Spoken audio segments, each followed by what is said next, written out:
Introduction. As Filipinas dentro de 100 años, this article was originally published serially in the Filipino Fortnightly Review La Solidaridad of Madrid, running through the issues from September 1889 to January 1890. It supplements Rizal's great novel Noli Me Tangere and its sequel El Filibusterismo, and the translation here given is fortunately by Mr. Charles Derbyshire, who in his The Social Cancer and The Reign of Greed has so happily rendered into English those masterpieces of Rizal. The reference which Dr. Rizal makes to President Harrison had in mind the grandson of his grandfather's blundering wavering policy, that because of a groundless fear of infringing the natives' natural rights put his country in the false light of wanting to share in Samoa's exploitation, taking the leonine portion too, along with Germany and England. Robert Louis Stevenson has told the story of the unhappy condition created by that disastrous international agreement, which was achieved by the dissembling diplomats of greedy Europe flattering unsophisticated America into believing that two monarchies preponderating in an alliance with a republic would be fairer than the republic acting unhampered. In its day, the scheme was acclaimed by irrational idealists as a triumph of American abnegation and an example of modern altruism. It resulted that the international agreement became a constant cause of international disagreements, as any student of history could have foretold, until disgusted and disillusioned the United States tardily recalled Washington's warning against entanglements with foreign powers and became a party to a real partition 11. But this time playing the lamb's part, England was compensated with concessions in other parts of the world. The United States was given what it already held under a cession. 27 years, olden Germany took the rest, as her emperor had planned from the start.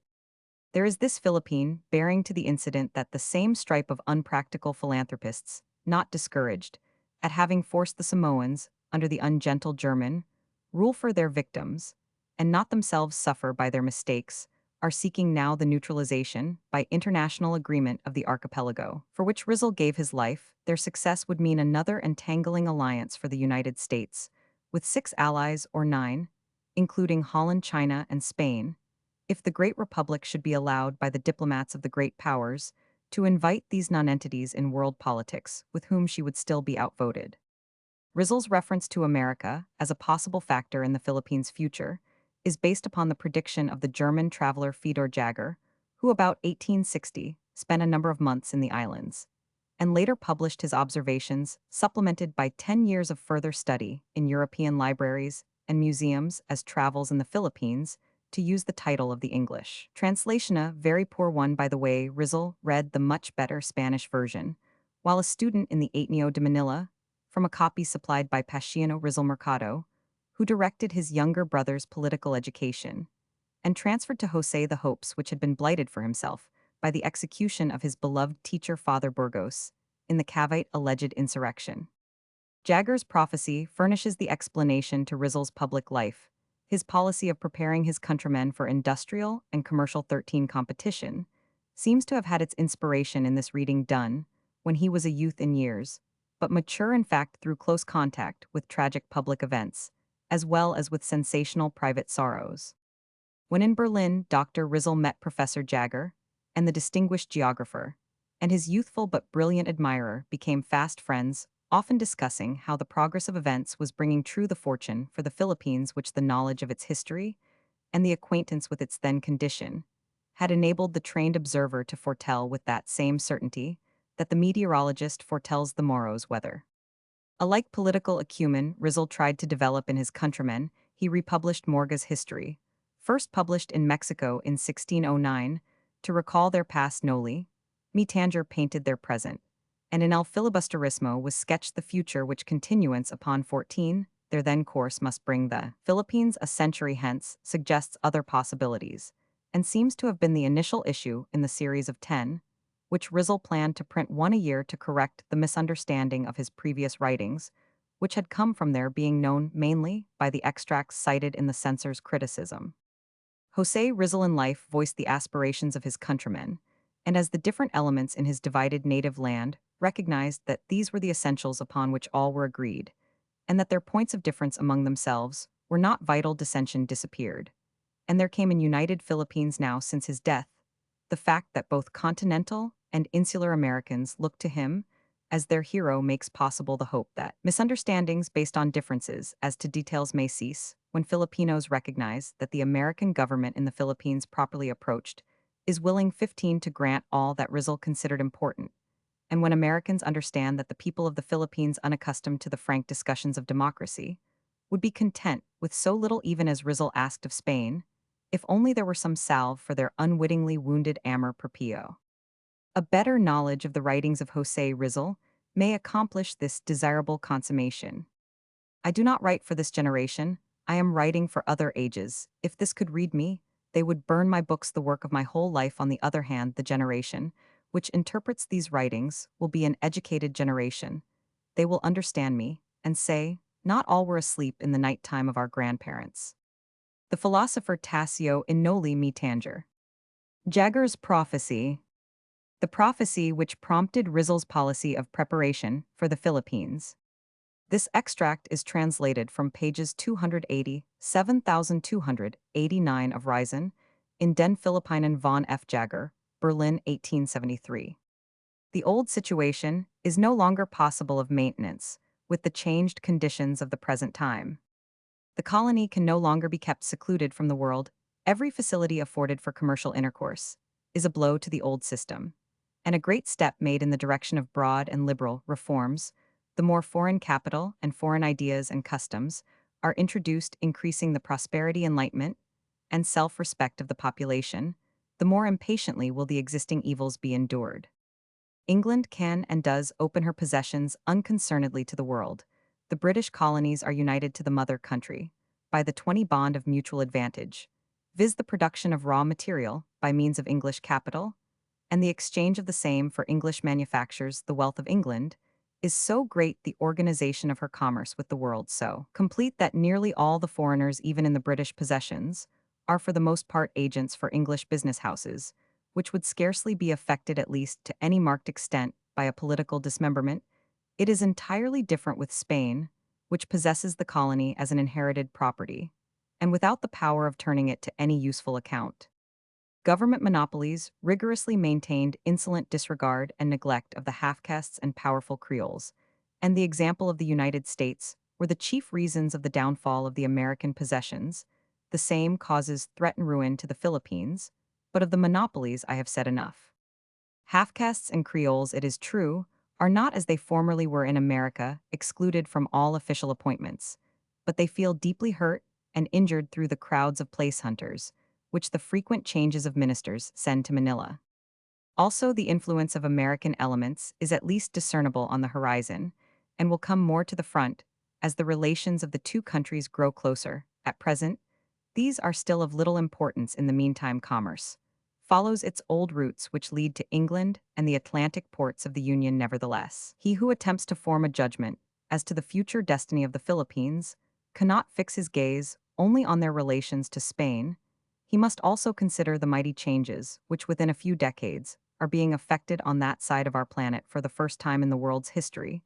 The gigantic nations on both sides of a gigantic ocean are beginning to 22 come into direct intercourse. Russia, which alone is greater than two divisions of the world together. China, which within her narrow bounds contains a third of the human race. America, with cultivable soil enough to support almost 3 times the entire population of the Earth. Russia's future role in the Pacific Ocean at present baffles all calculations. The intercourse of the two other powers will probably have all the more important consequences when the adjustment between the immeasurable necessity for human labor power on the one hand and a correspondingly great surplus of that power on the other shall fall on it as a problem.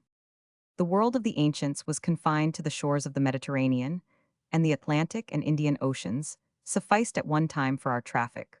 When first the shores of the Pacific reached, with the sounds of active commerce, the trade of the world and the history of the world may be really said to have begun a start in that direction, has been made, whereas not so very long ago the immense ocean was one wide waste of waters traversed from both points only once a year. From 1603 to 1769, scarcely a ship had ever visited California, that wonderful country, which 25 years ago, with the exception of a few places on the coast, was an unknown wilderness, but which is now covered with flourishing and prosperous towns and cities divided from sea to sea by a railway, and its capital already ranking among the world's greatest seaports. but in proportion as the commerce of the western coast of America extends the influence of the American elements over the South Sea, the ensnaring spell which the Great Republic exercises over the Spanish colonies will not fail to assert itself in the Philippines. Also, the Americans appear to be called upon to bring the germ planted by the Spaniards to its full development as conquerors of the New World, 24 representatives of the body of free citizens in contradistinction to the nobility. They follow with the axe and plow of the pioneer, where the Spaniards had opened the way with cross and sword. A considerable part of Spanish America already belongs to the United States, and has since that occurred attained an importance which could not have been anticipated either during Spanish rule or during the anarchy which ensued after, and from it in the long run the Spanish system cannot prevail over the American, while the former exhausts the colonies through direct appropriation of them to the privileged classes, and the metropolis through the drain of its best forces, with besides a feeble population. America draws to itself the most energetic element from all lands, and these on her soil, free from all trammels and restlessly pushing forward, are continually extending further her power and influence. The Philippines will so much the less escape the influence of the 25 two great neighboring empires, since neither the islands nor their metropolis are in a condition of stable equilibrium. It seems desirable for the natives that the opinions here expressed shall not too soon be realized as facts, for their training thus far has not sufficiently prepared them for success in the contest with those restless, active, most inconsiderate peoples. They have dreamed away their youth. The Philippines a century hence. Roman 1, following our usual custom of facing squarely the most difficult and delicate questions relating to the Philippines, without weighing the consequences that our frankness may bring upon us, we shall in the present article treat of their future. In order to read the destiny of a people, it is necessary to open the book of its past, and this for the Philippines may be reduced in general terms to what follows. Scarcely had they been attached to the Spanish crown than they had to sustain with their blood and the efforts of their sons the wars and ambitions of conquest of the Spanish people. And in these struggles, in that terrible 32 crisis, when a people changes its form of government, its laws, usages, customs, religion, and beliefs, the Philippines were depopulated, impoverished, and retarded, caught in their metamorphosis, without confidence in their past, without faith in their present, and with no fond hope for the years to come. The former rulers, who had merely endeavored to secure the fear and submission of their subjects, habituated by them to servitude, fell like leaves from a dead tree, and the people who had no love for them, nor knew what liberty was, easily changed masters, perhaps hoping to gain something by the innovation. Then began a new era for the Filipinos. They gradually lost their ancient traditions, their recollections. They forgot their writings, their songs, their poetry, their laws, in order to learn by heart other doctrines, which they did not understand, other ethics, other tastes different from those inspired in their race by their 33 climate, and their way of thinking. Then there was a falling off, they were lowered in their own eyes. They became ashamed of what was distinctively their own, in order to admire and praise what was foreign and incomprehensible. Their spirit was broken, and they acquiesced. Thus years and centuries rolled on. Religious shows, rites that caught the eye, songs, lights, images arrayed with gold, worship in a strange language, legends, miracles, and sermons, hypnotized the already naturally superstitious spirit of the country, but did not succeed in destroying it altogether. In spite of the whole system, afterwards developed and operated with unyielding tenacity. When the ethical abasement of the inhabitants had reached this stage, when they had become disheartened and disgusted with themselves, an effort was made to add the final stroke for reducing so many dormant wills and intellects to nothingness, in order to make of the individual 34 a sort of toiler, a brute, a beast of burden, and to develop a race without mind or heart. Then the end sought was revealed, it was taken for granted, the race was insulted, and effort was made to deny it every virtue, every human characteristic. And there were even writers and priests who pushed the movement still further by trying to deny to the natives of the country not only capacity for virtue, but also even the tendency to vice. Then this which they had thought would be death was sure salvation. Some dying persons are restored to health by a heroic remedy. So great endurance reached its climax with the insults, and the lethargic spirit woke to life. His sensitiveness, the chief trait of the native, was touched. And while he had had the forbearance to suffer and die under a foreign flag, he had it not when they whom he served repaid his sacrifices with insults and jests. Then he began to study himself, and to realize his misfortune. 35 Those who had not expected this result like all despotic masters, regarded as a wrong every complaint, every protest, and punished it with death, endeavoring thus to stifle every cry of sorrow with blood, and they made mistake after mistake. The spirit of the people was not thereby cowed, and even though it had been awakened in only a few hearts, its flame nevertheless was surely and consumingly propagated, thanks to abuses and the stupid endeavors of certain classes to stifle noble and generous sentiments. Thus, when a flame catches a garment, fear and confusion propagate it more and more, and each shake, each blow is a blast from the bellows to fan it into life. Undoubtedly, during all this time, there were not lacking generous and noble spirits among the dominant race that tried to struggle for the rights of humanity and justice, or sordid, and cowardly ones among the dominated that aided 36 the debasement of their own country. But both were exceptions, and we are speaking in general terms. Such is an outline of their past. We know their present now. What will their future be? Will the Philippine Islands continue to be a Spanish colony? And if so, what kind of colony? Will they become a province of Spain with or without autonomy? And to reach this stage, what kind of sacrifices will have to be made? Will they be separated from the mother country to live independently, to fall into the hands of other nations, or to ally themselves with neighboring powers? It is impossible to reply to these questions, for to all of them both yes and no may be answered according to the time desired to be covered. When there is in nature no fixed condition, how much less must there be in the life of a people, beings endowed with mobility and movement? So it is that, in order to deal 37 with these questions, it is necessary to presume an unlimited period of time, and in accordance therewith try to forecast future events. Roman 2. What will become of the Philippines within a century? Will they continue to be a Spanish colony?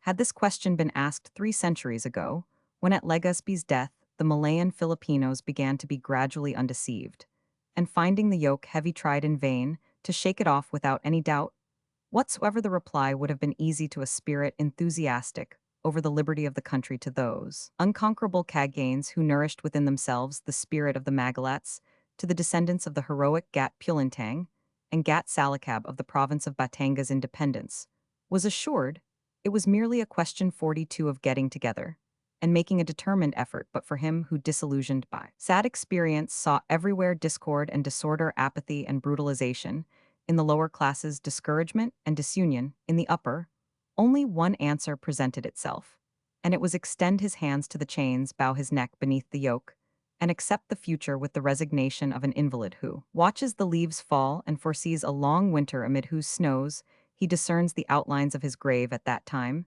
discord justified pessimism, but 3 centuries past the neck had become accustomed to the yoke, and each new generation begotten in chains was constantly better adapted to the new order of things. Now then, are the Philippines in the same condition they were 3 centuries ago? For the liberal Spaniards, the ethical condition of the people remains the same, that is, the native Filipinos have not advanced for the 43 friars, and their followers, the people, have been redeemed from savagery, that is, they have progressed, for many Filipinos' ethics, spirit, and customs have decayed as decay all the good qualities of a people that falls into slavery, that is, they have retrograded. Laying aside these considerations, so as not to get away from our subject, let us draw a brief parallel between the political situation then and the situation at present, in order to see if what was not possible at that time can be so now, or vice versa. Let us pass over the loyalty the Filipinos may feel for Spain. Let us suppose for a moment, along with Spanish writers, that there exist only motives for hatred and jealousy between the two races. Let us admit the assertions flaunted by many that 3 centuries of domination have not awakened in the sensitive heart of the native a single spark of affection or gratitude, and we may see whether or not 44 the Spanish cause has gained ground in the islands. Formerly, the Spanish authority was upheld among the natives by a handful of soldiers, 300 to 500, at most, many of whom were engaged in trade, and were scattered about not only in the islands, but also among the neighboring nations, occupied in long wars against the Mohammedans in the south, against the British and Dutch, and ceaselessly harassed by Japanese, Chinese, or some tribe in the interior. Then communication with Mexico and Spain was slow, rare, and difficult, frequent, and violent, the disturbances among the ruling powers in the islands, the treasury nearly always empty, and the life of the colonists dependent upon one frail ship that handled the Chinese trade. Then the seas in those regions were infested with pirates, all enemies of the Spanish name, which was defended by an improvised fleet, generally manned by rude adventurers. When not by foreigners and enemies, 45 as happened in the expedition of Gomez Perez das Marinas, which was checked and frustrated by the mutiny of the Chinese rowers, who killed him and thwarted all his plans and schemes. Yet, in spite of so many adverse circumstances, the Spanish authority has been upheld for more than 3 centuries, and though it has been curtailed, still continues to rule the destinies of the Philippine group. On the other hand, the present situation seems to be gilded, and rosy as we might say a beautiful morning, compared to the vexed and stormy night of the past. The material forces, at the disposal of the Spanish sovereign, have now been trebled, the fleet relatively improved, there is more organization in both civil and military affairs, communication with the sovereign country is swifter and surer, she has no enemies abroad, her possession is assured. And the country dominated seems to have less spirit, less aspiration, for independence, a word that is to it almost incomprehensible. Everything, then, at first 46 glance presages another 3 centuries at least of peaceful domination and tranquil suzerainty. But above the material considerations are arising others invisible of an ethical nature, far more powerful and transcendental. Orientals, and the Malays in particular, are a sensitive people. Delicacy of sentiment is predominant with them, even now, in spite of contact with the Occidental nations, who have ideals different from his. We see the Malayan Filipino sacrifice everything: liberty, ease, welfare, name for the sake of an aspiration or a conceit, sometimes scientific or of some other nature. But at the least word which wounds his self-love, he forgets all his sacrifices, the labor expended to treasure in his memory, and never forget the slight he thinks he has received.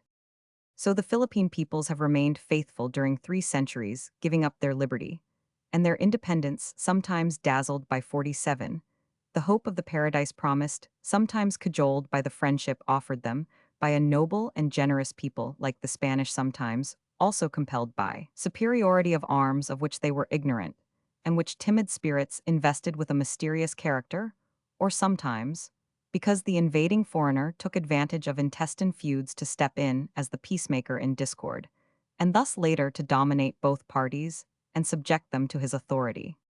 Spanish domination, once established, it was firmly maintained, thanks to the attachment of the people to their mutual dissensions, and to the fact that the sensitive self-love of the native had not yet been wounded. Then the people saw their own countrymen in the higher ranks of the army, their general officers fighting beside the heroes of Spain, and sharing their laurels, begrudged neither character, reputation, nor consideration, than fidelity and attachment to Spain, love of the fatherland made of the 48 native, and commandero, one, and even general as during the English invasion. Then there had not yet been invented the insulting and ridiculous epithets, with which recently the most laborious and painful achievements of the native leaders have been stigmatized. Not then had it become the fashion to insult and slander in stereotyped phrase in newspapers and books published with governmental and superior ecclesiastical approval. The people that paid, fought, and poured out its blood for the Spanish name, nor was it considered either noble or witty to offend a whole race, which was forbidden to reply or defend itself.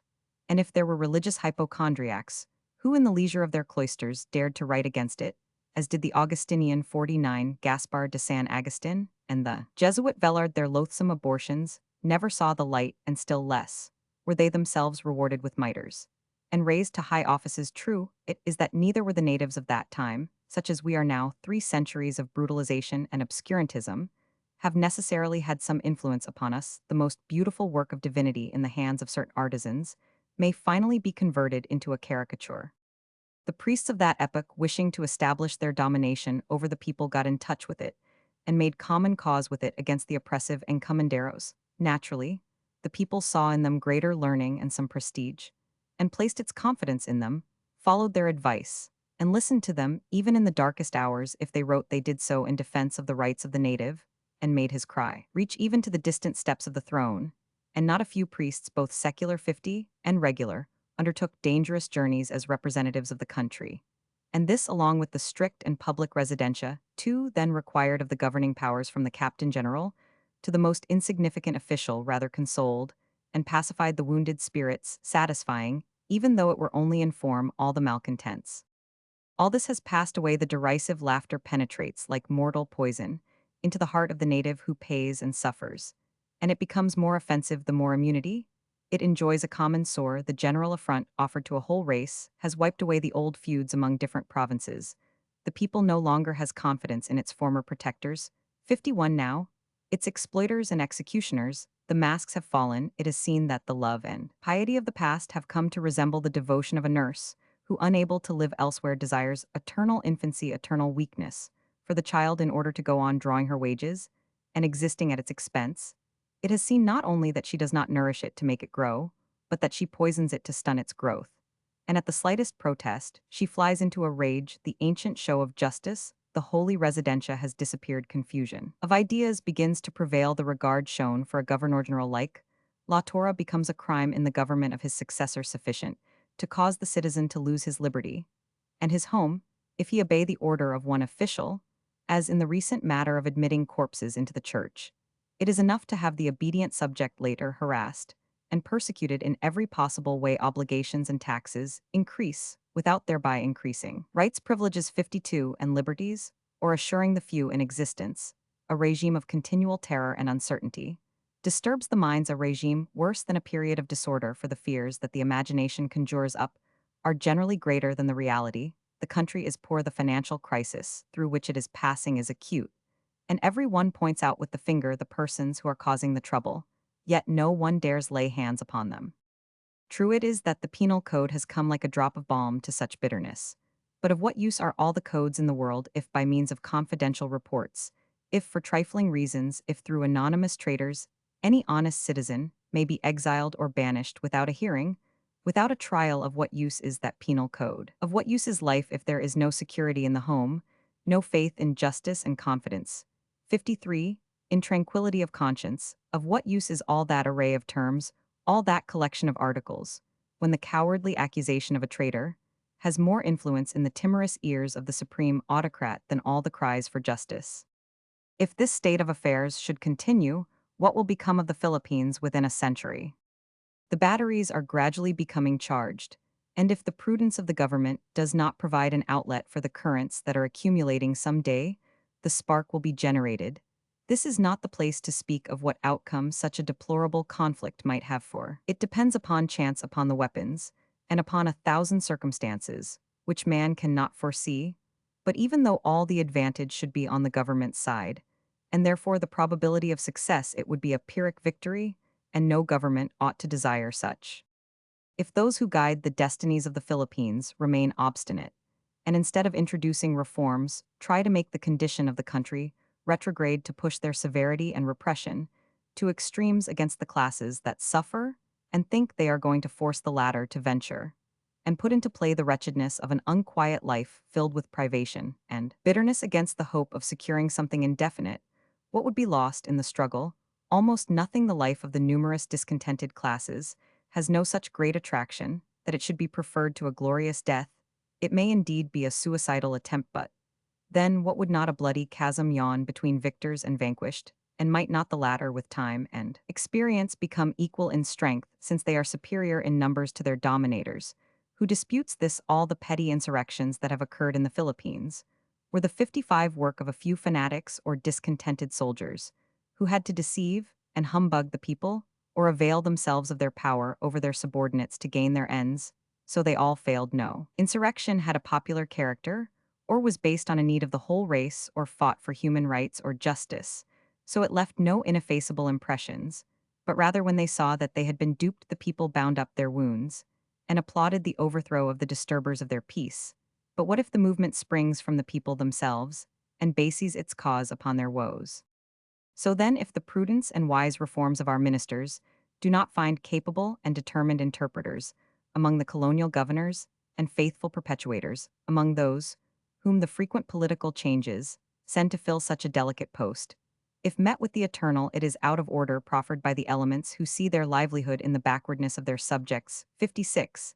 If just claims are to go unheeded as being of a subversive tendency, if the country is denied representation in the Cortes, and an authorized voice to cry out against all kinds of abuses, which escape through the complexity of the laws, if in short the system, prolific in results of alienating the goodwill of the natives, is to continue pricking his apathetic mind, with insults and charges of ingratitude, we can assert that in a few years the present state of affairs will have been modified completely and, inevitably, there now exists a factor which was formerly lacking spirit of the nation has been aroused, and a common misfortune, a common debasement has united all the inhabitants of the islands. A numerous enlightened class now exists within and without the islands, a class created and continually augmented by the stupidity of certain governing powers, which forces the inhabitants to leave the country to secure education abroad, and it is 57 maintained and struggles thanks to the provocations and the system of espionage in vogue. This class, whose number is cumulatively increasing, is in constant communication with the rest of the islands. And if today it constitutes only the brain of the country, in a few years it will form the whole nervous system and manifest its existence in all its acts.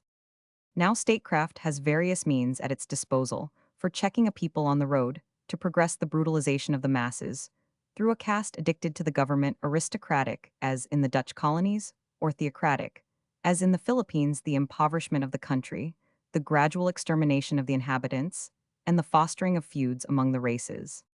Brutalization of the Malayan Filipino has been demonstrated to be impossible, in spite of the dark horde of friars in whose hands rests the instruction of youth, which miserably wastes years and years in the colleges, issuing therefrom 58 tired, weary, and disgusted with books, in spite of the censorship, which tries to close every avenue to progress, in spite of all the pulpits, confessionals, books, and missals that inculcate hatred toward not only all scientific knowledge, but even toward the Spanish language itself. In spite of this whole elaborate system, perfected and tenaciously operated by those who wish to keep the islands in holy ignorance, there exist writers, freethinkers, historians, philosophers, chemists, physicians, artists, and jurists. Enlightenment is spreading, and the persecution it suffers quickens it. No, the divine flame of thought is inextinguishable in the Filipino people, and somehow or other it will shine forth and compel recognition.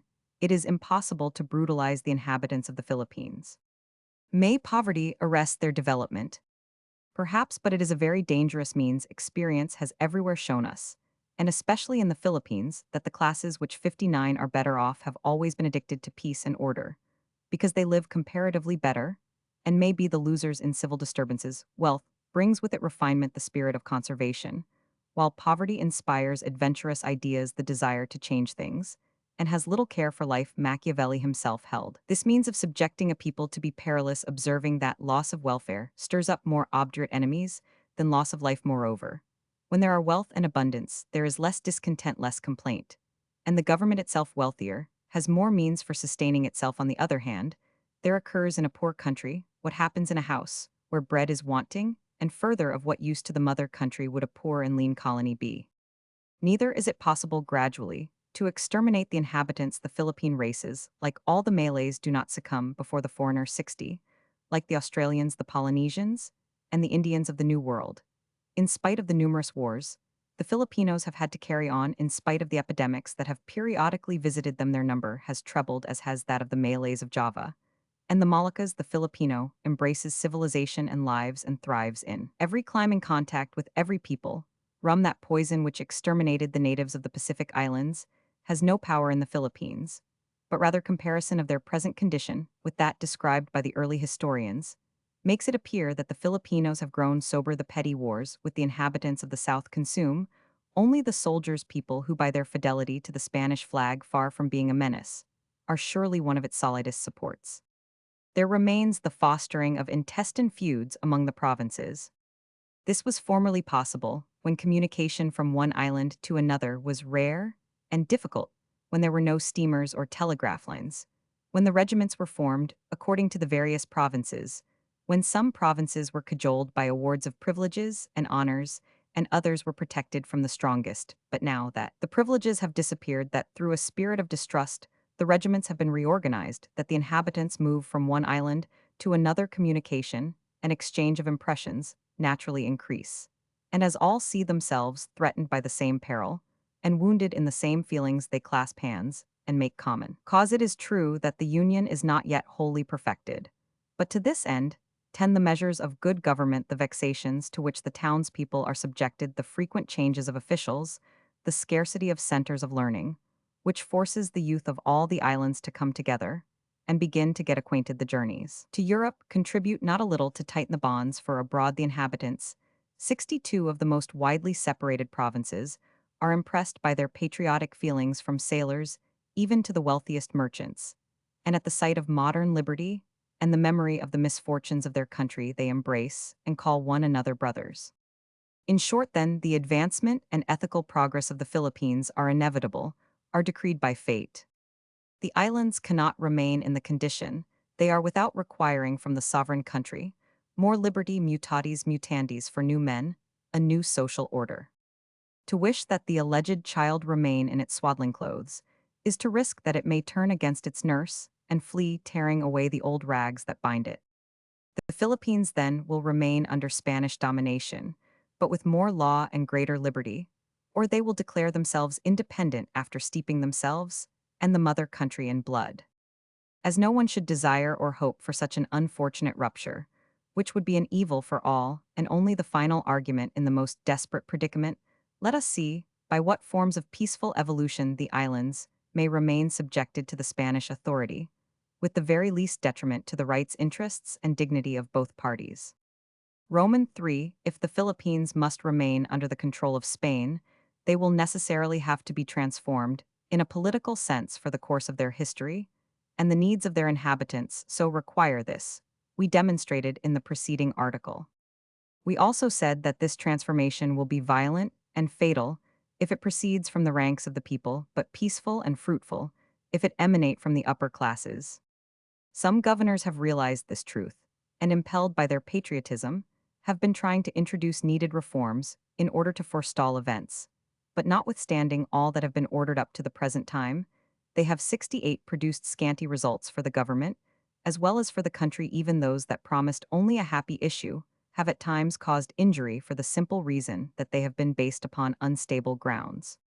We said, and once more we repeat and will ever assert, that reforms which have a palliative character are not only ineffectual, but even prejudicial when the government is confronted with evils that must be cured radically. And were we not convinced of the honesty and rectitude of some governors, we would be tempted to say that all the partial reforms are only plasters and salves of a physician who, not knowing how to cure the cancer, and not daring to root it out, tries in this way to alleviate the patient's sufferings, or to temporize with the cowardice of the timid and ignorant. All the reforms of our liberal ministers have been, are, and will be good when carried out. When we think of them, we are reminded of the dieting of Sancho Panza in his Barataria Island. He took his seat at a sumptuous and well-appointed table, covered with fruit, and many varieties of food differently prepared. But between the wretch's mouth and each dish, the physician Pedro Rizal interposed his wand, saying, "Take it away." The dish removed. Sancho was as hungry as ever. True it is that the despotic Pedro Rizal gave reasons which seem to have been written by Cervantes, especially for the colonial administrations. You must not eat, Mr. Governor, except according to the usage and custom of other islands. Where there are governors, something was found to be wrong with each dish. One was too hot, another too moist, and so on, just like our Pedro Rizos on both sides of the sea. Great good did his cook's skill do Sancho for. In the case of our country, the reforms take 70 the place of the dishes. The Philippines are Sancho, while the part of the quack physician is played by many persons interested in not having the dishes touched, perhaps that they may themselves get the benefit of them. The result is that the long-suffering Sancho, or the Philippines, misses his liberty, rejects all government, and ends up by rebelling against his quack physician. In like manner, so long as the Philippines have no liberty of the press, have no voice in the Cortes to make known to the government and to the nation whether or not their decrees have been duly obeyed, whether or not these benefit the country, all the able efforts of the colonial ministers will meet the fate of the dishes in Barataria Island. The minister, then, who wants his reforms to be reforms, must begin by declaring the press in the Philippines free and by instituting Filipino delegates. The press is free in the Philippines because their complaints rarely ever reach the peninsula, very rarely. And if they do, they are so secret, so mysterious, that no newspaper dares to publish them, or if it does reproduce them, it does so tardily and badly. A government that rules a country from a great distance is the one that has the most need for a free press, more so even than the government of the home country. If it wishes to rule rightly and fitly, the government that governs in a country may even dispense with the press, if it can because it is on the ground because it has eyes and ears, and because it directly observes what it rules and administers. But the government that governs from afar absolutely requires that the truth and the facts reach its knowledge by every possible channel, so that it may weigh and estimate them better, and this need increases when a country like the Philippines is concerned, where the inhabitants speak, and 72 complain in a language unknown to the authorities. To govern in any other way may also be called governing. But it is to govern badly. It amounts to pronouncing judgment after hearing only one of the parties. It is steering a ship without reckoning its conditions, the state of the sea, the reefs, and shoals, the direction of the winds, and currents. It is managing a house by endeavoring merely to give it polish and a fine appearance without watching the monarchist, without looking after the servants and the members of the family. But routine is a declivity down which many governments slide, and routine says that freedom of the press is dangerous. Let us see what history says. Uprisings and revolutions have always occurred in countries tyrannized over, in countries where human thought and the human heart have been forced to remain silent. If the great Napoleon had not tyrannized over the press, perhaps it would have warned 73 him of the peril into which he was hurled, and have made him understand that the people were weary and the earth wanted peace. Perhaps his genius, instead of being dissipated in foreign aggrandizement, would have become intensive in laboring to strengthen his position, and thus have assured it. Spain herself records in her history more revolutions when the press was gagged. What colonies have become independent while they have had a free press and enjoyed liberty? Is it preferable to govern blindly or to govern with ample knowledge? Someone will answer that in colonies with a free press, the prestige of the rulers, that prop of false governments, will be greatly imperiled. We answer that the prestige of the nation is preferable to that of a few individuals. A nation acquires respect, not by abetting and concealing abuses, but by rebuking and punishing them. Moreover, to this prestige is applicable what Napoleon said about great men 74, and their valets, we who endure and know all the false pretensions and petty persecutions of those sham gods, do not need a free press in order to recognize them. They have long ago lost their prestige. The free press is needed by the government which still dreams of the prestige, which it builds upon mined ground. We say the same about the Filipino representatives. What risks does the government see in them? One of three things: either that they will prove unruly, become political trimmers, or act properly. Supposing that we should yield to the most absurd pessimism, and admit the insult great for the Philippines, but still greater for Spain, that all the representatives would be separatists, and that, in all their contentions, they would advocate separatist ideas, does not a patriotic Spanish majority exist? There is there not. Present 75, they're the vigilance of the governing powers to combat and oppose such intentions. And would not this be better than the discontent that ferments and expands in the secrecy of the home, in the huts, and in the fields? Certainly, the Spanish people does not spare its blood where patriotism is concerned, but would not a struggle of principles in Parliament be preferable to the exchange of shot in swampy lands, 3,000 leagues from home, in impenetrable forests, under a burning sun, or amid torrential rains? These pacific struggles of ideas, besides being a thermometer for the government, have the advantage of being cheap and glorious, because the Spanish Parliament especially abounds in oratorical paladins, invincible in debate. Moreover, it is said that the Filipinos are indolent and peaceful. Then, what need the government fear? Hasn't it any influence in the elections? Frankly, it is a great compliment to the separatists to fear them in the midst of the Cortes of the nation. If they become political trimmers, as is to be expected, and as they probably will be, so much the better for the government, and so much the worse for their constituents. They would be a few more favorable votes, and the government could laugh openly at the separatists, if any there be. If they become what they should be, worthy, honest, and faithful to their trust, they will undoubtedly annoy an ignorant or incapable minister with their questions, but they will help him to govern, and will be some more honorable figures among the representatives of the nation. Now then, if the real objection to the Filipino delegates is that they smell like igorots, which so disturbed in open Senate the doughty General Salamanca, then Don Sinibaldo de Maz, who saw the igorots in person and wanted to live with them, can affirm that they will smell at worst like powder, and Senator Salamanca undoubtedly has no fear of that odor. And if 77, this were all the Filipinos who there in their own country are accustomed to bathe every day when they become representatives, may give up such a dirty custom at least during the legislative session, so as not to offend the delicate nostrils of the Salamancas with the odor of the bath. It is useless to answer certain objections of some fine writers regarding the rather brown skins and faces with somewhat wide nostrils. Questions of taste are peculiar to each race. China, for example, which has 400 million inhabitants and a very ancient civilization, considers all Europeans ugly and calls them fanquai or red devils. Its taste has 100 million more adherents than the European. Moreover, if this is the question, we would have to admit the inferiority of the Latins, especially the Spaniards, to the Saxons, who are much whiter. And so long as it is not asserted that the Spanish parliament is an assemblage of Adonises, 78 Antinouses, pretty boys, and other like paragons, so long as the purpose of resorting thither is to legislate and not to philosophize, or to wander through imaginary spheres, we maintain that the government ought not to pause at these objections. Law has no skin, nor reason nostrils. So we see no serious reason why the Philippines may not have representatives by their institution. Many malcontents would be silenced, and instead of blaming its troubles upon the government, as now happens, the country would bear them better, for it could at least complain, and with its sons among its legislators, would in a way become responsible for their actions. We are not sure that we serve the true interests of our country by asking for representatives.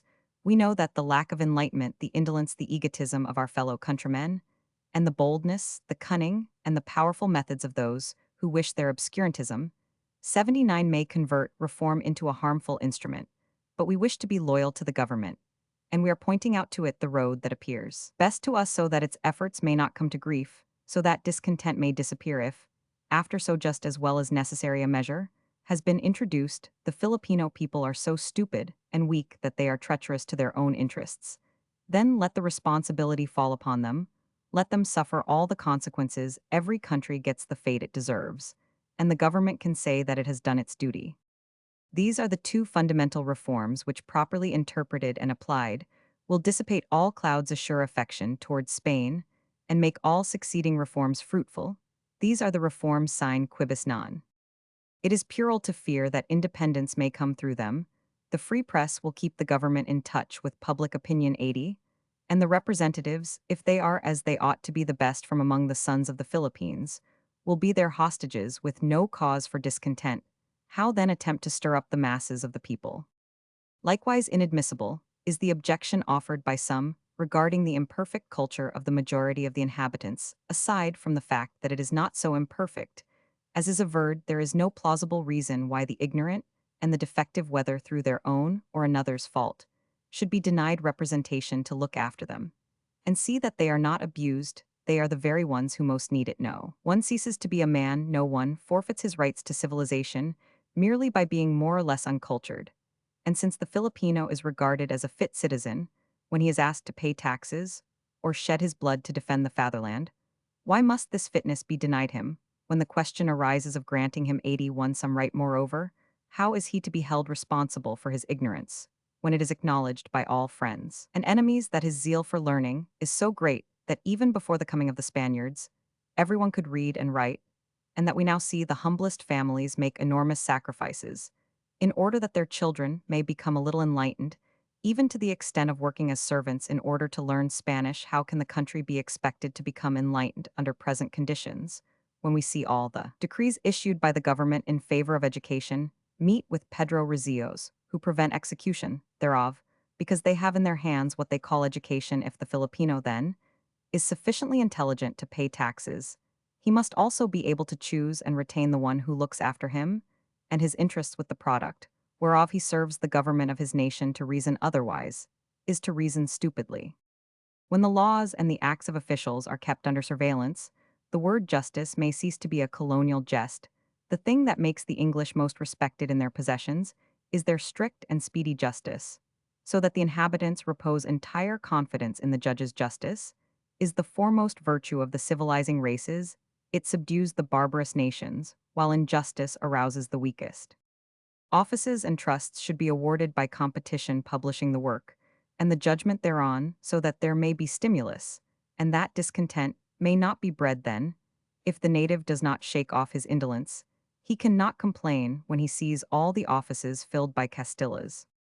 We presume that it will not be the Spaniard who fears to enter into this contest, for thus will he be able to prove his superiority by the superiority of intelligence, although this is not the custom in the sovereign country at 83 should be practiced in the colonies, for the reason that genuine prestige should be sought by means of moral qualities, because the colonizers ought to be, or at least to seem upright, honest, and intelligent, just as a man simulates virtues when he deals with strangers, the offices and trusts so earned will do away with arbitrary dismissal and develop employees and officials capable and cognizant of their duties. The offices held by natives, instead of endangering the Spanish domination, will merely serve to assure it. For what interest would they have in converting the sure and stable into the uncertain and problematical? The native is, moreover, very fond of peace and prefers an humble present to a brilliant future. Let the various Filipinos still holding office speak in this matter. They are the most unshaken conservatives.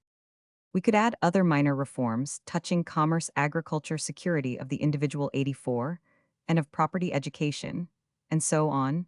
But these are points with which we shall deal in other articles. For the present, we are satisfied with the outlines, and no one can say that we ask too much. There will not be lacking critics to accuse us of utopianism. But what is utopia? Utopia was a country imagined by Thomas More, wherein existed universal suffrage, religious toleration, almost complete abolition of the death penalty. And so on. When the book was published, these things were looked upon as dreams, impossibilities, that is utopianism. Yet civilization has left the country of utopia far behind the human will, and conscience have worked greater miracles, have abolished slavery, and the death penalty for adultery, things impossible for even utopia itself. The French colonies have their representatives. The question has also been raised in the English Parliament of giving representation 85 to the Crown colonies, for the others already enjoy some autonomy.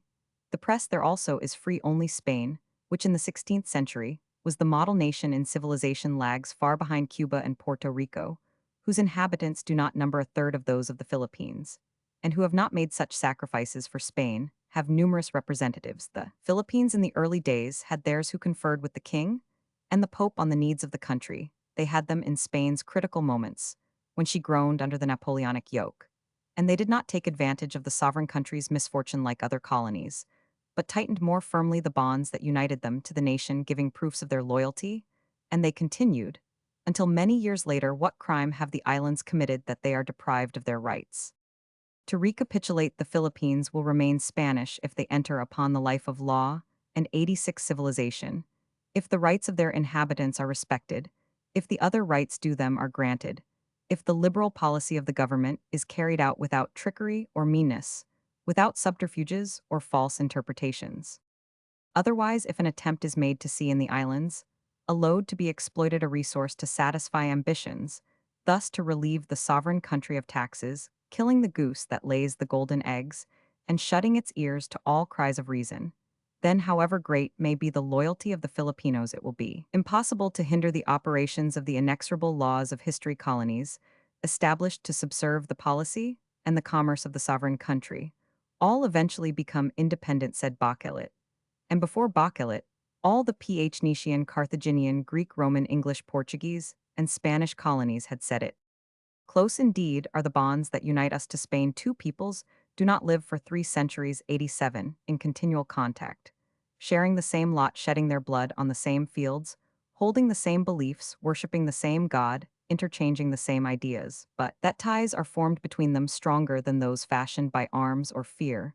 Mutual sacrifices and benefits have engendered affection. Machiavelli, the great reader of the human heart, said, La natura degli uomini e cosi obbligarsi per li beneficii ci essi fanno, cum per quelli ci essi ricevono. It is human nature to be bound as much by benefits conferred as by those received. All this and more is true, but it is pure sentimentality, and in the arena of politics stern necessity and interests prevail. Howsoever much the Filipinos owe Spain, they cannot be required to forgo their redemption, to have their liberal and enlightened sons wander about in exile from their native land, the rudest aspirations stifled in its atmosphere, the peaceful inhabitant living in constant alarm, with the fortune 88 of the two peoples dependent upon the whim of one man. Spain cannot claim, not even in the name of God himself, that 6 millions of people should be brutalized, exploited, and oppressed, denied light, and the rights inherent to a human being, and then heap upon them slights and insults. There is no claim of gratitude that can excuse there is not enough powder in the world to justify the offenses against the liberty of the individual, against the sanctity of the home, against the laws against peace and honor offenses that are committed there daily. There is no divinity that can proclaim the sacrifice of our dearest affections, the sacrifice of the family, the sacrileges and wrongs that are committed by persons who have the name of God on their lips. No, one can require an impossibility. Of the Filipino people, the noble Spanish people, so jealous of its rights and liberties, cannot bid the Filipinos renounce. There's a people that prides itself on the glories of its past, cannot ask 89 another trained by it to accept abjection and dishonor its own name. We who today are struggling by the legal and peaceful means of debate, so understand it, and with our gaze fixed upon our ideals, shall not cease to plead our cause without going beyond the pale of the law. But if violence first silences us, or we have the misfortune to fall, which is possible, for we are mortal, then we do not know what course will be taken by the numerous tendencies that will rush in to occupy the places that we leave vacant. If what we desire is not realized, in contemplating such an unfortunate eventuality, we must not turn away in horror, and so, instead of closing our eyes, we will face what the future may bring for this purpose. After throwing the handful of dust due to Cerberus, let us frankly descend into the abyss and sound its terrible mysteries. Roman 4 history does not record in its annals any lasting domination exercised by one people over another of different race of diverse usages and customs of opposite and divergent ideals. One of the two had to yield and succumb. Either the foreigner was driven out, as happened in the case of the Carthaginians, the Moors, and the French in Spain, or else these autochthons had to give way and perish, as was the case with the inhabitants of the New World, Australia, and New Zealand. One of the longest dominations was that of the Moors in Spain, which lasted 7 centuries. But even though the conquerors lived in the country conquered, even though the Peninsula 94 was broken up into small states, which gradually emerged like little islands in the midst of the great Saracen inundation, and in spite of the chivalrous spirit, the gallantry, and the religious toleration of the caliphs, they were finally driven out after bloody and stubborn conflicts, which formed the Spanish nation and created the Spain of the 15th and 16th centuries.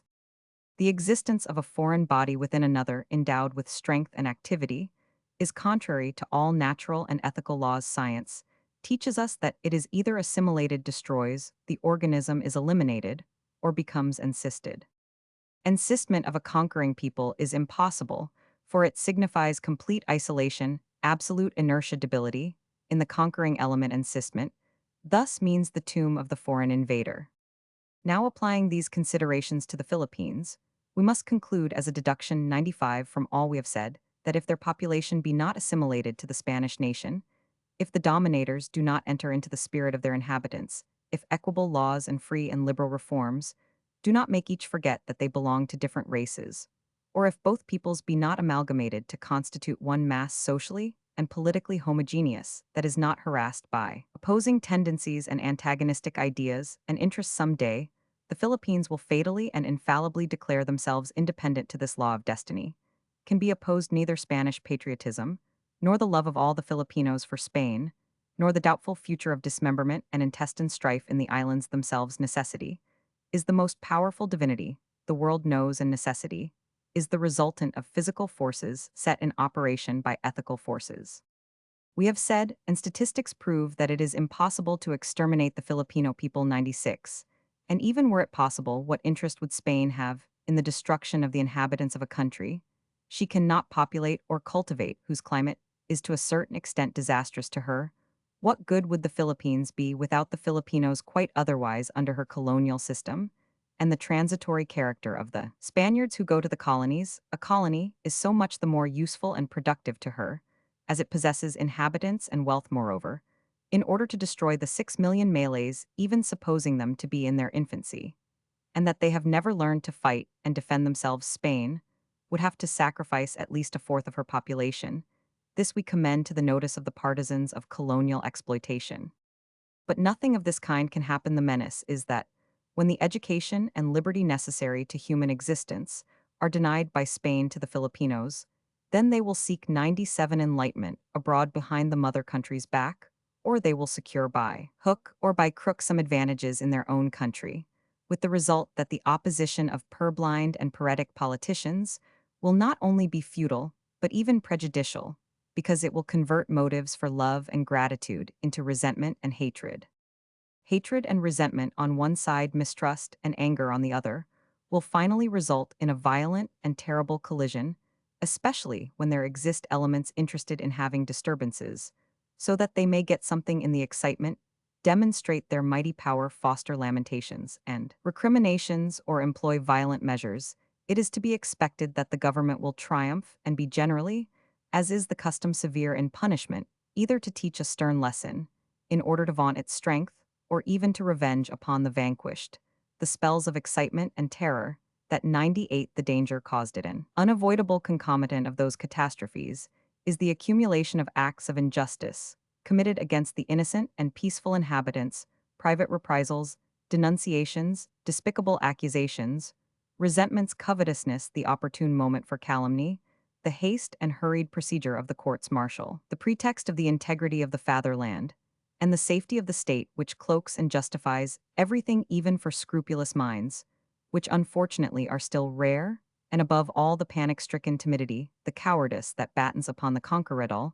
These things augment the severe measures, and the number of the victims. The result is that a chasm of blood is then opened between the two peoples, that the wounded and the afflicted, instead of becoming fewer, are increased for to the families and friends of the guilty, who always think the punishment excessive, and the judge unjust. Must be added the 99 families and friends of the innocent who see no advantage in living and working submissively and peacefully. Note, too, that if severe measures are dangerous in a nation made up of a homogeneous population, the peril is increased 100-fold when the government is formed of a race different from the governed. The former, an injustice, may still be ascribed to one man, alone to a governor actuated by personal malice, and with the death of the tyrant, the victim is reconciled to the government of his nation. But in a country dominated by a foreign race, even the justest act of severity is construed as injustice and oppression because it is ordered by a foreigner who is unsympathetic or is an enemy of the country, and the offense hurts not only the victim but his entire race, because it is not usually regarded as personal. And so the resentment naturally spreads to the whole governing race and does not die out with the offender. Hence the great prudence and fine tact that should be exercised by colonizing countries, and the fact that government regards the colonies in general, and our colonial office in particular, as training schools, contributes notably to the fulfillment of the great law that the colonies sooner or later declare themselves independent. Such is the descent down which the peoples are precipitated in proportion, as they are bathed in blood and drenched in tears, and gall the colony, if it has any vitality, learns how to struggle and perfect itself in fighting, while the mother country, whose colonial life depends upon peace, and the submission of the subjects, is constantly weakened, and even though she make heroic efforts as her number is less, and she has only a fictitious existence, she finally perishes. She is like the rich voluptuary, accustomed to be waited upon by a crowd of servants toiling and planting for him, and who, on the day his slaves refuse him obedience, as he does not live by his own efforts, must die. Reprisals, wrongs, and suspicions on one part, and on the other the sentiment of patriotism and liberty, which is aroused in these incessant conflicts, insurrections, and uprisings, operate to generalize the movement. And one of the two peoples must succumb. The struggle will be brief, for it will amount to a slavery much more cruel than death for the people, and to a dishonorable loss of prestige for the dominator. One of the peoples must succumb. Spain, from the number of her inhabitants, from the condition of her army and navy, from the distance she is situated from the islands, from her scanty knowledge of them, and from struggling against a people whose love and good will she has alienated, will necessarily have to give way if she does not wish to risk not only her other possessions and her future in Africa, but also her very independence in Europe. All this at the cost of bloodshed and crime, after mortal conflicts, murders, conflagrations, 102 military executions, famine, and misery. The Spaniard is gallant and patriotic, and sacrifices everything in favorable moments for his country's good. He has the intrepidity of his bull. The Filipino loves his country no less, and although he is quieter, more peaceful, and with difficulty stirred up when he is once aroused, he does not hesitate, and for him the struggle means death to one or the other combatant. He has all the meekness and all the tenacity and ferocity of his Carabao climate affects bipeds in the same way that it does quadrupeds. The terrible lessons and the hard teachings that these conflicts will have afforded the Filipinos will operate to improve and strengthen their ethical nature. The Spain of the 15th century was not the Spain of the 8th with their bitter experience. Instead of intestine conflicts of some islands against others, as is generally feared, they will extend mutual support 103 like shipwrecked persons. When they reach an island after a fearful night of storm, nor may it be said that we shall partake of the fate of the small American republics. They achieved their independence easily, and their inhabitants are animated by a different spirit from what the Filipinos are, besides the danger of falling again into other hands.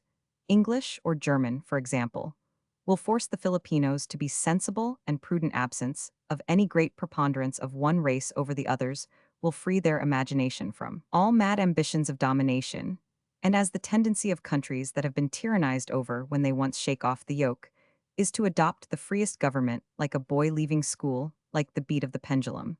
By a law of reaction, the islands will probably declare themselves a federal republic.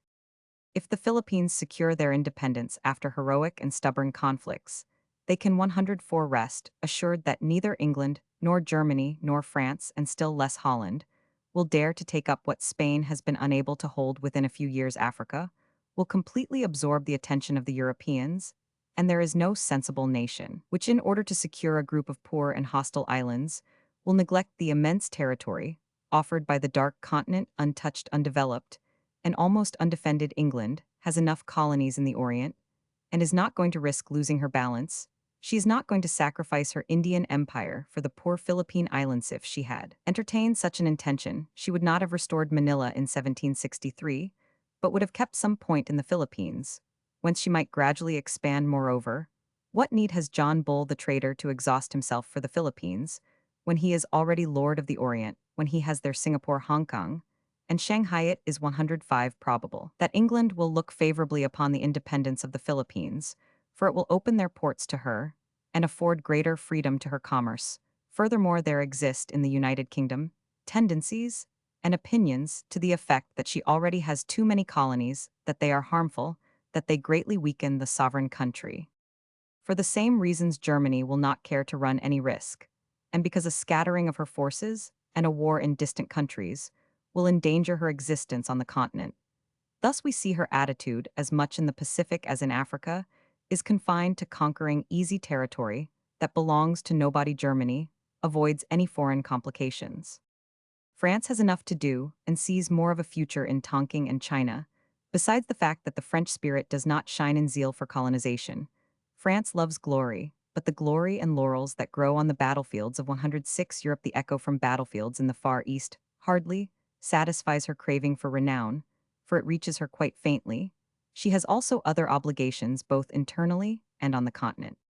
Holland is sensible and will be content to keep the Moluccas and Java. Sumatra offers her a greater future than the Philippines, whose seas and coasts have a sinister omen for Dutch expeditions. Holland proceeds with great caution in Sumatra and Borneo, from fear of losing everything. China will consider herself fortunate if she succeeds in keeping herself intact and is not dismembered or partitioned among the European powers that are colonizing the continent of Asia. The same is true of Japan. On the north, she has Russia, who envies and watches her. On the south, England, with whom she is in accord, even to her official language. She is moreover 107, under such diplomatic pressure from Europe, that she cannot think of outside affairs, until she is freed from it, which will not be an easy matter. True it is that she has an excessive population, but Korea attracts her more than the Philippines, and is also easier to seize. Perhaps the great American Republic, whose interests lie in the Pacific, and who has no hand in the spoliation of Africa, may some day dream of foreign possession. This is not impossible, for the example is contagious covetousness, and ambition are among the strongest vices, and Harrison manifested something of this sort in the Samoan question. But the Panama Canal is not opened, nor the territory of the states congested with inhabitants, and in case she should openly attempt it, the European powers would not allow her to proceed, for they know very well that the appetite is sharpened by the first bites. North America would be quite a troublesome rival if she should once get into 108. The business. Furthermore, this is contrary to her traditions. Very likely the Philippines will defend with inexpressible valor the liberties secured at the price of so much blood and sacrifice, with the new men that will spring from their soil, and with the recollection of their past, they will perhaps strive to enter freely upon the wide road of progress, and all will labor together to strengthen their fatherland, both internally and externally, with the same enthusiasm with which a youth falls again to tilling the land of his ancestors, so long wasted and abandoned through the neglect of those who have withheld it from him. Then the mines will be made to give up their gold for relieving distress iron, for weapons copper lead, and coal perhaps. The country will revive the maritime and mercantile life, for which the islanders are fitted by their nature, ability and instincts, and once more free like the bird that leaves its cage, 109 like the flower that unfolds to the air, will recover the pristine virtues that are gradually dying out, and will again become addicted to peace, cheerful, happy, joyous, hospitable, and daring. These and many other things may come to pass within something like 100 years, but the most logical prognostication, the prophecy, based on the best probabilities, may err through remote and insignificant causes. An octopus that seized Mark Antony's ship altered the face of the world across on cavalry, and a just man nailed thereon changed the ethics of half the human race. And yet before Christ, how many just men wrongfully perished, and how many crosses were raised on that hill? The death of the just sanctified his work, and made his teaching unanswerable. A sunken road at the Battle of Waterloo buried all the glories of 2 brilliant decades, the whole Napoleonic world, and freed Europe. Upon what chance 110 accidents will the destiny of the Philippines depend?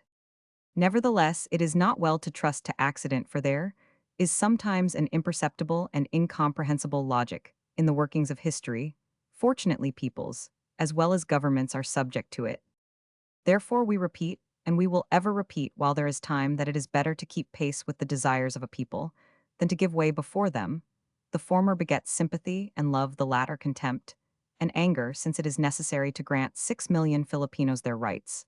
So that they may be in fact Spaniards, let the government grant these rights freely and spontaneously, without damaging reservations, without irritating mistrust. We shall never tire of repeating this, while a ray of hope is left us, for we prefer this unpleasant task to the need of some day saying to the mother country Spain, "We have spent our 111 youth in serving thy interests in the interests of our country. We have looked to thee. We have expended the whole light of our intellects, all the fervor and enthusiasm of our hearts, in working for the good of what was thine to draw from thee a glance of love, a liberal policy that would assure us the peace of our native land, and thy sway over loyal but unfortunate islands Spain. Thou hast remained deaf, and wrapped up in thy pride hast pursued thy fatal course, and accused us of being traitors merely because we love our country, because we tell thee the truth and hate all kinds of injustice. What dost thou wish us to tell our wretched country? When it asks about the result of our efforts, must we say to it that since for it we have lost everything, youth, future, hope, peace, family, since in its service we have exhausted all the resources of hope, all the disillusions of desire, it also takes the residue which we cannot use, the blood from our veins, and 112, the strength left in our arms, Spain, must we some day tell Filipinas that thou hast no ear for her woes, and that if she wishes to be saved, she must redeem herself. One, an encomendero, was a Spanish soldier, who, as a reward for faithful service, was set over a district, with power to collect tribute, and the duty of providing the people with legal protection and religious instruction. This arrangement is memorable in early Philippine annals, chiefly for the flagrant abuses that appear to have characterized it.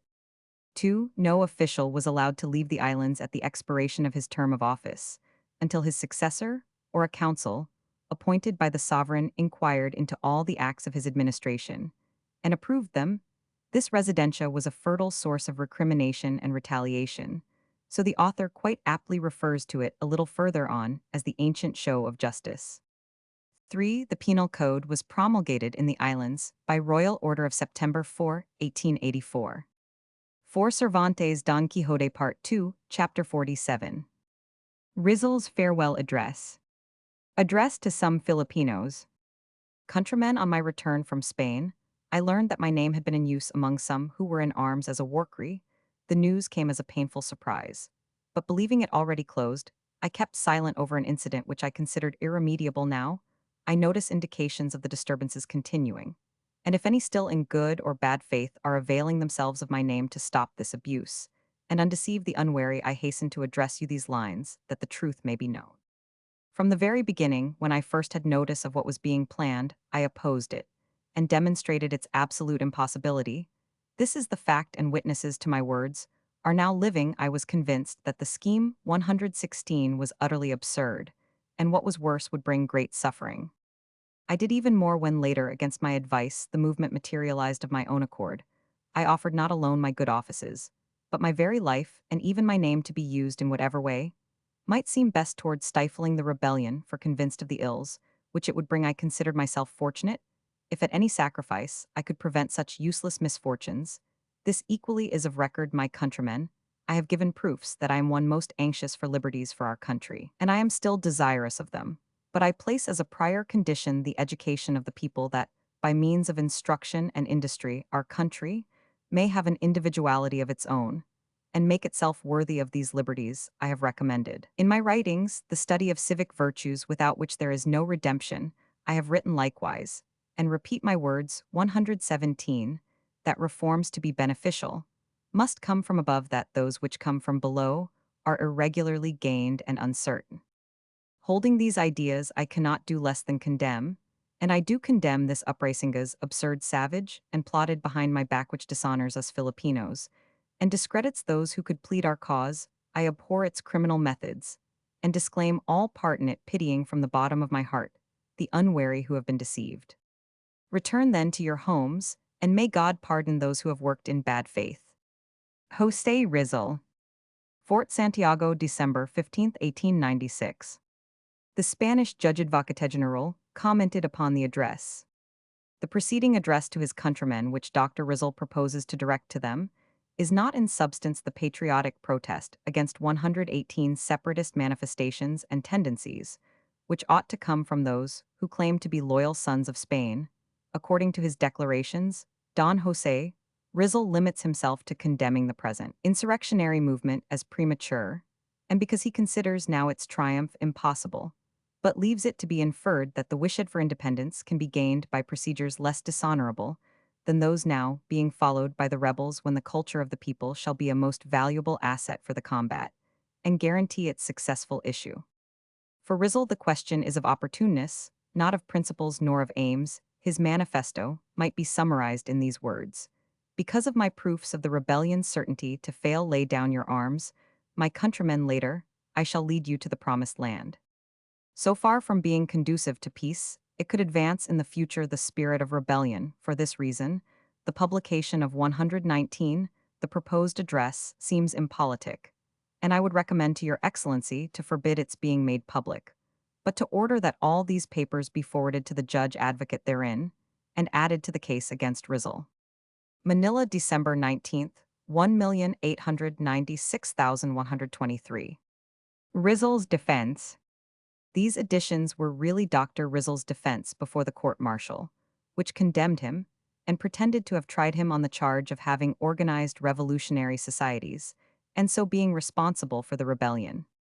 The only counsel permitted him, a young lieutenant selected from the junior Spanish army officers, risked the displeasure of his superiors in the few words he did say, but his argument was pitiably weak. The court scene, where Rizal sat for hours with his elbows corded back of him, while the crowd, unrebuked by the court, clamored for his death, recalls the stories of the bloody assizes of Judge Jeffreys and of the bloodthirsty tribunals of the Reign of Terror. He was compelled to testify himself, was not permitted to hear the testimony given for the prosecution. No witness dared favor him, much less appear in his behalf, and his own brother had been tortured with the thumbscrews, as well as in other medieval and modern ways, in a vain endeavor to extort a confession implicating the doctor. Additions to my defense. Don José Rizal y Alonso respectfully requests the court-martial to consider well the following circumstances.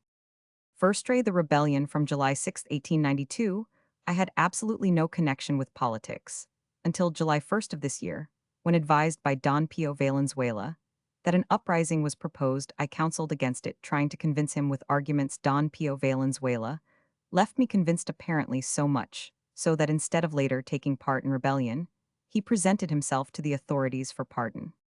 Secondly, a proof that I maintained no political relation with anyone, and of the falsity of the statement that I was in the habit of sending letters by my family, is the fact that at 126 was necessary to send Don Pio Valenzuela under an assumed name. At considerable cost, when in the same steamer were traveling 5 members of my family, besides 2 servants, if what has been charged were true, what occasion was there for Don Pio to attract the attention of anyone and incur large expenses besides? The mere fact of S.R. Valenzuela's coming to inform me of the rebellion proves that I was not in correspondence with its promoters, for if I had been then, I should have known of it for making an uprising, is a sufficiently serious matter not to hide it from me. When they took the step of sending S.R. Valenzuela, it proves that they were aware that I knew nothing, that is to say, that I was not maintaining correspondence with them. Another negative proof is that not a single letter of mine can be shown. Thirdly, they cruelly abused my name, and at the last hour wanted to surprise me. Why did they not communicate with me before 127? They might say likewise that I was, if not content, at least resigned to my fate, for I had refused various propositions, which a number of people made me to rescue me from that place, only in these last months, in consequence of certain domestic affairs. Having had differences with a missionary padre, I had sought to go as a volunteer to Cuba. Don Pio Valenzuela came to warn me that I might put myself in security, because according to him, it was possible that they might compromise me, as I considered myself wholly innocent, and was not posted on the details of the movement. Besides that I had convinced S.R. Valenzuela, I took no precautions, but when His Excellency, the Governor General, wrote me announcing my departure for Cuba, I embarked at once, leaving all my affairs unattended to. And yet I could have gone to another part, or simply have stayed in Dapitan, for His Excellency's letter was conditional. It said, if you persist in your idea of going to 128 Cuba, etc.